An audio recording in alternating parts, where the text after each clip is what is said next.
Hello, everyone, and welcome into Fridays with Phil. I'm Phil Mayo, and I would like to share with you 5 minutes of biblical insight to help you along the way. If you enjoy the content, please be sure to subscribe. The message to the Laodicean church is the final one and is perhaps the best known. Jesus' desire for the Laodiceans to be either hot or cold instead of lukewarm has been fodder for those who call for revival in the contemporary church. In addition, the final image of Jesus standing at the door, knocking, waiting for fellowship, has often served as an evangelistic appeal.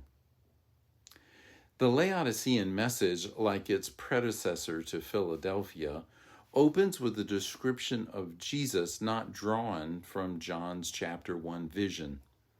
However, like each opening description, this one fits the message to follow. Jesus is described as the faithful and true witness to a church that he says is not being true to him. I know your deeds, that you are neither hot nor cold, he says. I wish you were either one or the other. You say, I am rich. I have acquired wealth and do not need a thing. But you do not realize that you are wretched, pitiful, poor, blind, and naked. Christ counsels them to buy from him refined gold, white clothes, and salve for their eyes. All this imagery is metaphorical and is likely drawn from Laodicea's own context. Laodicea was a wealthy city on an important trade route. Christ's comment to them, you say, I am rich, I have acquired wealth, and do not need a thing, appears to have a ring of truth.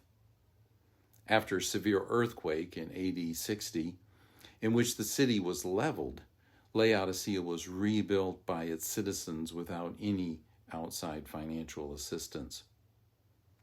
The city was known for its production of fine dark wool and for a medical school that produced eye salve, yet they were naked and blind. Much has been made of the call for the Laodicean believers to be either cold or hot rather than lukewarm, a condition that will cause Jesus to spew them out of his mouth. Jesus has already been portrayed as having the sword of truth coming from his mouth, so the metaphor is apropos. Similar to the Ephesian believers, the Laodiceans seem to have lost sight of their first love. Perhaps it is the deceitfulness of wealth that has brought on this condition. Jesus' desire for the Laodiceans to be either cold or hot has often been misunderstood. Many have understood that Jesus was telling the Laodiceans not to be lackadaisical in their commitment to him. In other words, his desire is that they be totally committed to him, that is, hot, and if not, don't bother to follow me at all, that is, cold. However, can you ever imagine a situation in which Christ would desire us to make such a choice? Laodicea's context, once again, provides some insight into this metaphor. Laodicea was located at the upper end of the Lycus River Valley, with Colossae just a few kilometers to the east, and Hierapolis within eyesight across the valley.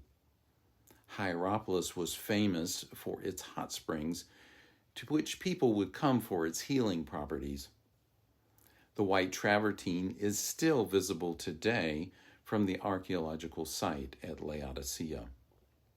By contrast, the mountains around Laodicea produce cold water that was brought by aqueduct to the city. Both of these sources were highly prized, and thus the imagery likely resonated with the church. In keeping with the tenor of the message, Jesus was calling them to genuine faith. The Laodicean message is remarkable because of the love Christ demonstrates to the church.